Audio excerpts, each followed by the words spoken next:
Hello दोस्तों, नमस्कार। मैं भावेश गजपाल आपका स्वागत करता हूं अपने YouTube चैनल लक्ष्यविद भावेश गजपाल में। तो सबसे पहले बात तो मैं ये बताना चाहता हूं कि कुछ लोगों ने बोला कि लिखावट थोड़ा छोटा हो जा रहा है। लिखावट को मैं आज बड़ा किया हूं। इसके अलावा सबसे पहले आप अपनी वीडियो में क्वालिटी बढ़ाएं, ठीक है।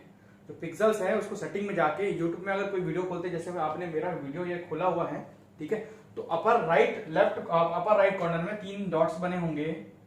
उस डॉट को क्लिक करेंगे तो क्वालिटी का ऑप्शन आता है जिसमें अलग अलग पिक्सल्स रहते हैं। 144, 240, 360p, 720p, 480p ऐसा लिखा रहता है, ठीक है। तो मेरे वीडियो जो हैं, ठीक है, वो टॉप पिक्सल में आप सेट करोगे तो आपको क्वालिटी एकदम अच्छा दिखेगा। और दूसरा चीज, वीडियो को लैंडस्केप मोड में देखो, आड़ा करके देखिए। आप रोटेशन को ऑन कर लीजिए और आड़ा करके वीडियो को देखिए। यूट्यूब पे छोटा स्क्रीन पे देखेंगे तो नहीं दिखेगा भाई, ठीक है। लिखावट वाला कोई भी वीडियो को आप जब भी आड़ा करके देखेंगे तभी आपको दिखेगा, अन्यथा नहीं दिखेगा। बार बार आपको बता रहा हूं, ठीक है। तो सबसे पहले आज देखेंगे आर्थिक सर्वेक्षण छत्तीसगढ़ 2019-20 की ग्रामीण योजनाओं को, ठीक है। ग्रामीण योजनाओं का पार्ट 1 में पढ़ा चुका हूं। कुल 3 योजनाओं के वीडियो में बना, ये तीसरा योजना का वीडियो है। इसके पहले 2 योजनाओं के वीडियो बना चुका हूं, ठीक है। इसके पहले ग्रामीण योजनाओं का वीडियो एक और डाल चुका हूं जिसमें 4 योजनाओं को पढ़ाया था। ये 5वां, 6वां, 7वां, 8वां, 9वां और 10वां, इसमें 10 तक की योजनाएं और बता रहा हूं, ठीक है। ये आर्थिक सर्वेक्षण से ही है, योजनाओं का ही है, मेंस के परिप्रेक्ष्य से भी काम आएगा। कुछ कुछ आंकड़े इसमें से लिखने के लिए काम आता है, ठीक है। तो सबसे पहले देखेंगे आज की योजना, 5वीं नंबर की योजना, पहली और 5वीं योजना, ठीक है। प्रधानमंत्री आवास योजना ग्रामीण, अक्षरों को बड़ा लिखा हूं, फिर भी आप लैंडस्केप करके देखिए और क्वालिटी बढ़ा लीजिए। मैं जहां पर बताया हूं, क्वालिटी में जाकर अपर राइट कॉर्नर में जाकर, टॉप राइट कॉर्नर में जाकर कोई भी वीडियो को खोले, वहां पर क्वालिटी में जाइए, क्वालिटी में जाकर क्लिक कीजिए और टॉप 480 पिक्सल्स 480p को क्लिक कीजिए तो आपका क्वालिटी बढ़ जाएगा। अब देखते हैं प्रधानमंत्री आवास योजना ग्रामीण। 1 अप्रैल 2016 से इंदिरा आवास योजना का नाम बदलकर प्रधानमंत्री ग्रामीण आवास योजना रखा गया। इंदिरा आवास योजना जो ग्रामीण चल रहा था उसका नाम बदलकर प्रधानमंत्री आवास योजना नाम रखा गया 1 अप्रैल 2016 से। सन याद रखना है आपको, बस तिथि याद रखना है। न्यूनतम 25 वर्ग मीटर का आवास इसमें निर्माण किया जाएगा। न्यूनतम, ये न्यूनतम लिमिट है, 25 वर्ग मीटर का आवास इसमें निर्माण करके देना है, ठीक है।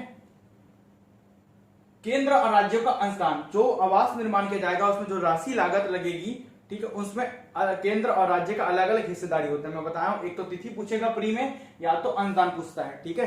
तो इसमें केंद्र और राज्य का अंशदान 60:40 का है। 60 हिस्सा केंद्र लगाएगी तो 40 हिस्सा, मतलब 40% हिस्सा राज्य सरकार वहन करेगी, ठीक है। आगे बढ़ते हैं। सामान्य जिले, इस योजना का लाभार्थी कौन होंगे? तो जो सामान्य जिले के लाभार्थी होंगे उनको 1,20,000 रुपए की राशि दी जाएगी आवास निर्माण के लिए। और आईएपी, जो एकदम विशेष पिछड़े जिले हैं, जो विशेष रूप से पिछड़े जिले हैं, आईएपी जिले जिनको कहा जाता है, आईएपी जिले, उनको 1,30,000 रुपए की राशि प्रदान की जाएगी। 10,000 रुपए एक्स्ट्रा है आईएपी जिलों के लिए। जनजाति और आईएपी जिलों के लिए अलग रहता है प्रावधान। ये राशि जो होगी 4 किस्तों में दी जाएगी। एफटीओ के माध्यम से महिलाओं को दी जाएगी। जो परिवार, जिस परिवार के लिए आवास निर्माण किया जा रहा है, वहां के महिला मुखिया के खाते में एफटीओ के माध्यम से 4 किस्तों में राशि दी जाएगी। याद रखिएगा, महिलाओं को मिलता है राशि। 2019-20 मार्च 2019 तक 1,69,917 आवास पूर्ण हो चुके हैं तथा 1,67,067,236 236 आवास निर्माणाधीन है। अभी जितने पूर्ण है उससे थोड़े से कम निर्माणाधीन है अभी भी। अगली योजना है, 6वीं योजना का नाम है प्रधानमंत्री ग्राम सड़क योजना। बताया हूं, इसके पहले की योजनाओं के लिंक मैंने डिस्क्रिप्शन बॉक्स में दे रखे हैं, आप वहां से जाकर उसको डाउनलोड कर लीजिए। साथ ही ये जो इसका इमेज रहेगा उसका गूगल ड्राइव में डालकर मैं लिंक डाल दूंगा डिस्क्रिप्शन बॉक्स में, वहां से आपका इसका प्योर इमेज, क्लियर इमेज आप डाउनलोड कर सकते हैं। वीडियो में कई बार क्वालिटी अच्छी नहीं दिखेगी तो आप इमेज से देखकर उसको पढ़ सकते हैं, कॉपी में नोट भी कर सकते हैं। प्रत्येक वीडियो में गूगल ड्राइव में मैं डाल दिया हूं। प्रधानमंत्री ग्राम सड़क योजना 25 दिसंबर सन 2000 से चालू हुआ है पूरे भारत में। 12 माह से सड़कों का निर्माण किया जाएगा। 12 महीने चलने वाली सड़कों का निर्माण इसका उद्देश्य है। सभी गांवों और शहरों को जोड़ना। सामान्य जिले जो होंगे जिनकी आबादी 500 आबादी है, ऐसे सामान्य जिलों को इस योजना के तहत जोड़ा जाएगा। ऐसी आबादी लिमिट है ना, 500 आबादी वाले सामान्य जिले। सामान्य जिले के लिए आबादी कितनी होनी चाहिए? 500 आबादी वाले को इस योजना के तहत जोड़ा जाएगा। जनजातीय व आईएपी जिले, जो जनजातीय जिले हैं और जो आईएपी जिले हैं, ठीक है, विशेष पिछड़े जिले हैं, वहां 250 आबादी तक के जिलों को जोड़ा जाएगा। इससे अगर ऊपर लिमिट होता है तो राज्य सरकार और फिर केंद्र सरकार बनाती है सड़कें। स्टेट हाईवे और नेशनल हाईवे और डिस्ट्रिक्ट हाईवे अलग अलग तरीके से बनते हैं। इस योजना के तहत 500 आबादी वाले और 250 आबादी वाले सामान्य जिले 500 आबादी, जनजातीय व आईएपी जिले, आईएपी विशेष पिछड़े जिले के लिए 250 आबादी तक की लिमिट रखा गया है, ठीक है, ग्राम सड़क योजना के तहत। 9 अप्रैल, इसमें एक और प्रावधान किया गया, 9 अप्रैल 2014 से 7 नक्सल प्रभावित जिलों के 29 विकास खंडों को जोड़ना, जहां की आबादी 100 से 249, 250 से एक कम है, देखिए 100 से 249 आबादी वाले नक्सल प्रभावित जिलों 7 जिलों के 29 विकास खंडों को 9 अप्रैल 2014 से ग्राम सड़क योजना के तहत जोड़ा जा रहा है। सड़कों को उनको लिंकेज किया जा रहा है ताकि वहां पर नक्सल जो गतिविधियां वो कम हो सके, रोकी जा सके। आगे बढ़ते हैं। 7वां जो योजना है वो मुख्यमंत्री ग्राम सड़क योजना है। ये सीएम है, वो पीएम, सॉरी ये पीएम है, वो सीएम है। तो मुख्यमंत्री ग्राम सड़क योजना 23 अप्रैल 2011 से 250 या उससे ऊपर अधिक आबादी वाले गांवों को जोड़ने का लक्ष्य इसमें रखा गया है। 250 या उससे अधिक आबादी वाले गांवों को मुख्यमंत्री ग्राम सड़क योजना के तहत 23 अप्रैल 2011 से जोड़ने का लक्ष्य रखा गया है, ठीक है, छत्तीसगढ़ में। आगे आते हैं। 8वां योजना का नाम है सांसद आदर्श ग्राम योजना। इससे क्वेश्चन पूछता है, सांसद आदर्श ग्राम योजना 11 अक्टूबर 2014 से पूरे देश में लागू हुआ है। छत्तीसगढ़ के 11 लोकसभा सीटें हैं ना, तो 11 लोकसभा व 5 राज्यसभा के सांसदों द्वारा, 11 लोकसभा के सीट और 5 राज्यसभा के सीट हैं, तो 11 लोकसभा व 5 राज्यसभा के सांसदों द्वारा 16 ग्रामों का चयन किया गया है कि उन ग्रामों को हम सांसद आदर्श ग्राम मानेंगे करके। इन्हीं 11 और 5 कितने हो गए, 16 सांसदों के द्वारा, मतलब प्रत्येक सांसद ने अपने अपने एक एक गांव चयन किए हैं कि हम इस गांव का विकास करेंगे सांसद आदर्श ग्राम योजना के तहत। तो 16 ग्रामों का चयन किया गया। और आपको बता दूं कि पूरे 16 ग्राम ओडीएफ खुले में शौच मुक्त हो चुके हैं, भले ही कागजों में हुए हो लेकिन हो चुके हैं, खुले में शौच मुक्त हो चुके हैं। ये चौथा स्टेज चल रहा है इसका, 4th स्टेज में है हम लोग इस सांसद आदर्श ग्राम योजना के। सब स्टेज में काम होता है, तो चौथे चरण में हम कार्यरत हैं अभी 2019-20 के आंकड़ों के आधार पर, आर्थिक सर्वेक्षण के आधार पर। ओडीएफ मतलब ओपन डिफेक्शन फ्री, मतलब खुले में शौच मुक्त हो चुके हैं। 9वां योजना का नाम है विधायक आदर्श ग्राम योजना। अब विधायकों को भी काम मिलेगा भाई, जैसे ये 11 अक्टूबर 2014 से पूरे देश में लागू हुआ, साथ साथ छत्तीसगढ़ में भी होगा। वैसे ही 29 अक्टूबर 2014 से पूरे देश में लागू हुआ, साथ साथ छत्तीसगढ़ में भी होगा, ये 11 और ये 29, ठीक है। इस विधायक आदर्श ग्राम योजना के तहत सभी विधायकों को गांव बांटा गया है ताकि वो गांवों का विकास कर सके अलग अलग लेवल पे। अब 10वीं योजना का नाम है स्वच्छ भारत मिशन या स्वच्छ भारत अभियान ग्रामीण। अन्य नाम इसका क्या है, निर्मल भारत अभियान इसका अन्य नाम है, याद रखिएगा किस और अन्य नाम से जाना जाता है, पूछा जाता है क्वेश्चन। तो निर्मल भारत अभियान इसका अन्य नाम है। प्रारंभ हुआ 2 अक्टूबर 2014 से, गांधी जयंती के दिन से 2014 से इसका प्रारंभ हुआ है, और 2 अक्टूबर 2019 तक सभी ग्रामों को और सभी शहरों को ओडीएफ ओपन डिफेक्शन फ्री मतलब खुले में शौच मुक्त करने का लक्ष्य किया गया है पूरे भारत में।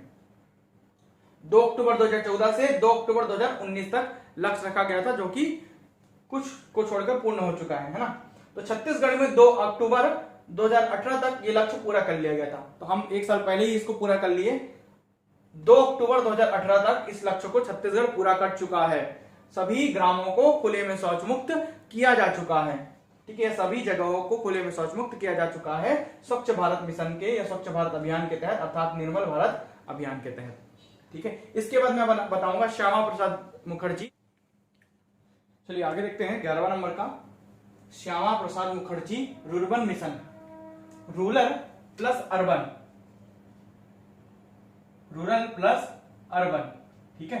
तो रर्बन हो जाता है, मतलब ग्रामीण प्लस शहरी, गांवों को शहरों जैसा बनाना, रूरबन बोलेंगे। इसलिए श्यामा प्रसाद मुखर्जी रूरबन, रूरल और अर्बन को मिलाकर रूरबन बनता है। रूरबन मिशन ग्रामीण क्षेत्रों को आर्थिक, सामाजिक और वास्तविक रूप से सुदृढ़ बनाने के लिए, गांवों को शहरों जैसा सुदृढ़ बनाने के उद्देश्य से इस मिशन को चालू किया गया। इसमें बहुत सारे सभी योजनाओं को समावेश है, जैसे कि गांव को रूरल गांव बनाना, इसके तहत क्या किया जाता है? इस योजना की प्रगति 2019-20 आर्थिक सर्वेक्षण इकोनॉमिक सर्वे छत्तीसगढ़ के अनुसार इसकी प्रगति क्या रही है? पहला, खुले में शौच मुक्त क्लस्टर। इन सभी 18 क्लस्टर नियुक्त किए गए थे। क्लस्टर के अंतर्गत ग्राम पंचायतें होती हैं, ग्राम पंचायतों को क्लस्टरों में बांट दिया जाता है। तो कुल 18 क्लस्टर है छत्तीसगढ़ में, जिसके अंतर्गत सभी ग्राम पंचायतें आती हैं। तो सभी 18 क्लस्टर को ओडीएफ कर दिया गया है, मतलब खुले में शौच मुक्त घोषित कर दिया गया है। आपको बताया था अक्टूबर 2018 तक छत्तीसगढ़ पूरा खुले में शौच मुक्त हो चुका है। दूसरा, ठोस अपशिष्ट प्रबंधन इसी के तहत होता है, इसी मिशन के तहत। तो ठोस अपशिष्ट प्रबंधन में 19-20 के आंकड़ों के आधार पर 10 क्लस्टर के 51 ग्राम पंचायतों को, कितने? 51, ठीक है। 10 क्लस्टर के कुल 51 ग्राम पंचायतों को ठोस अपशिष्ट प्रबंधन के तहत क्या किया गया है? लाभान्वित किया गया है। 51 ग्राम पंचायत उसके लाभान्वित हुए हैं। क्लस्टरों की संख्या कितनी है? 51 है, 10 है। तीसरा, पीएम आवास योजना, प्रधानमंत्री आवास योजना के तहत 9470 घर पूर्ण हुए हैं इस साल। ये योजना की प्रगति है। अर्बन मिशन के तहत इस साल क्या क्या काम किए गए हैं? तो 9470 घर पूर्ण हुए हैं इस योजना के, इस मिशन के तहत। कौशल विकास योजना, इसी में कौशल विकास योजना भी है अर्बन मिशन के अंतर्गत गांवों में। तो कौशल विकास योजना के तहत 9504 युवाओं को प्रशिक्षित किया गया है इस अर्बन मिशन के तहत। पांचवा, उज्ज्वला योजना, इसमें उज्ज्वला योजना भी शामिल है। इसके तहत 34,731 परिवार में से 27,827 परिवारों को लाभान्वित किया गया है। इतने परिवार को लाभ पहुंचाया गया, इतने में से इतने को इस योजना के तहत, ग्रामीण परिवारों को, गांवों को।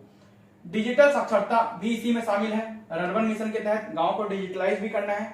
तो डिजिटल साक्षरता के तहत 15,441 लाभार्थी प्रशिक्षित हुए हैं डिजिटली, ठीक है। ये इसकी प्रगति है अर्बन मिशन की, Shyama Prasad Mukherjee rural plus urban mission, ठीक है।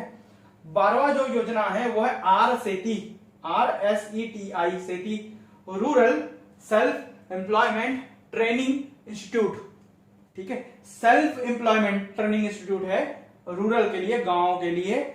गांव के ऐसे बीपीएल हितग्राही, बिलो पॉवर्टी लाइन, गरीबी रेखा के नीचे वाले युवाओं और युवतियों को, हितग्राहियों को सभी शामिल होंगे। समुचित प्रशिक्षण देने के लिए RSETI योजना चालू की गई है। इसका फुल फॉर्म है rural self employment training institute. Basically ये बीपीएल हितग्राहियों के लिए ही लागू होगा, ठीक है। इस प्रकार ग्रामीण विकास की सभी योजनाएं यहाँ पर खत्म होती है। इसके बाद स्वास्थ्य और शिक्षा की योजनाओं को पढ़ेंगे। वीडियो को लाइक कीजिए और शेयर कीजिए। धन्यवाद।